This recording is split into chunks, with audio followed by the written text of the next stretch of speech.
প্ৰিয় দৰ্শক, এই ভিডিঅ'টোত মই আপোনালোকক জনাবলৈ চেষ্টা কৰিম ইণ্ডিয়ান অইলত ওলোৱা চাকৰিৰ বিষয়ে।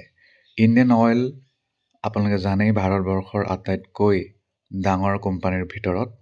ইণ্ডিয়ান অইলৰ মাৰ্কেটিং ডিভিজন ৱেষ্টাৰ্ণ ৰিজনত বিভিন্ন টেকনিকেল আৰু নন টেকনিকেল চাকৰি পদ খালী হৈছে। ভাৰতৰ যিকোনো চিটিজেনে এই চাকৰিৰ কাৰণে এপ্লাই কৰিব পাৰিব। খালী যি ট্ৰেইনিং স্থান হ'ব, সেই ট্ৰেইনিং স্থানটো আপুনি যি ষ্টেটত এপ্লাই কৰিছে তাতেই হ'ব। ধৰি লওক আপুনি যদি মই এক্সাম্পল দিছোঁ, যদি আপুনি অৰুণাচল প্ৰদেশত এপ্লাই কৰে তেতিয়াহ'লে আপোনালোকে তাতেই ট্ৰেইনিংটো ল'ব লাগিব। সেইটো অসমত হৈ নাযায়, আৰু যদিও অসমত IOCLৰ বহুতো ব্ৰাঞ্চ আছে, কথাটো তেনেকুৱা। গতিকে সকলো ৰাজ্যত কি কি পদ খালী হৈছে, কেনেকৈ আপোনালোকে এপ্লাই কৰিব, কি কি যোগ্যতা লাগিব, সকলো কথা মই জনাই যাম। Notification for engagement of trade technician graduate apprentice under the Apprentices Act 1961. আৰু আপোনালোকে জানেই যে IOCLত এপ্ৰেণ্টাইজ কৰাৰ পিছতহে আপোনালোকে ফুল্লি এংগেজ জব লাভ কৰে। পাৰ্মানেণ্ট চাকৰি তেতিয়াহে পাব যেতিয়া আপোনালোকৰ হাতত এপ্ৰেণ্টাইজশ্বিপ চাৰ্টিফিকেট থাকিব, সেয়া টেকনিকেলেই হওক নন টেকনিকেলেই হওক। প্ৰথম আৰম্ভ কৰিছোঁ মহাৰাষ্ট্ৰৰ technician apprentice mechanical, electrical, instrumentation, civil, electrical and electronics ইত্যাদি টোটেল 40টা পদ খালী। আৰু unreserved 18, EWS 4, SC 4, ST 4, OBC and NCL 11। তেনেকৈ trade apprentice fitter, electrician, electronics mechanic, instrument mechanic, machinist 10টা টোটেল পদ খালী। গ্ৰেজুৱেট এপ্ৰেণ্টাইজ 120টা খালী। আৰু trade apprentice data entry operator, trade apprentice data entry operator skill certificate holder মুঠ 9টা খালী।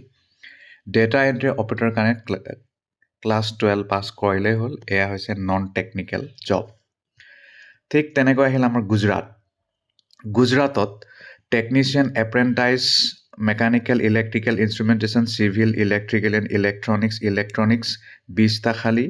Trade apprentice fitter, electrician, electronics mechanic, instrument mechanic, machinist 10টা খালী। গ্ৰেজুৱেট এপ্ৰেণ্টাইজ 35টা। Trade apprentice data entry operator skill certificate holder total 4টা পদ খালী। তাৰ বাহিৰে মধ্যপ্ৰদেশতো টেকনিচিয়ান এপ্ৰেণ্টাইজৰ মুঠ 20টা পদ খালী। আৰু ট্ৰেড এপ্ৰেণ্টাইজৰ মুঠ বিভিন্ন শিতানত 10টা খালী। Graduate apprentice 35টা। আৰু ডেটা এণ্ট্ৰি অপাৰেটৰৰ 4টা পদ খালী। গোৱা টেকনিচিয়ান এপ্ৰেণ্টাইজ মুঠ 10টা পদ খালী বিভিন্ন শিতানৰ। আৰু ট্ৰেড এপ্ৰেণ্টাইজ বিভিন্ন শিতানৰ 5টা খালী। গ্ৰেজুৱেট এপ্ৰেণ্টাইজ 5টা। ডেটা এণ্ট্ৰি অপাৰেটৰ 2টা।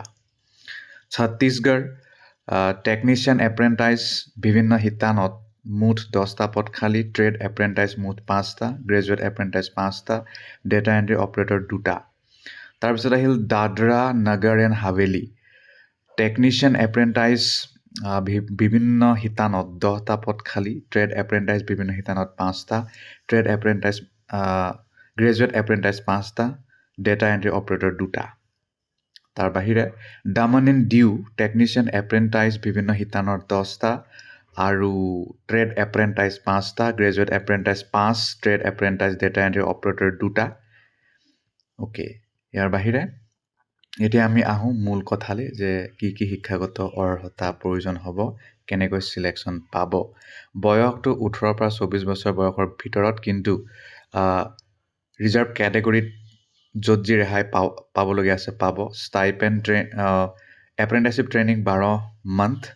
তাৰপিছত ৰিটেন টেষ্ট নহয়, ইণ্টাৰভিউ নহয়। তাৰ বাহিৰে শ্বৰ্ট লিষ্টেড কেণ্ডিডেটসকলক ডকুমেণ্ট ভেৰিফিকেশ্যনৰ কাৰণে মাতিব।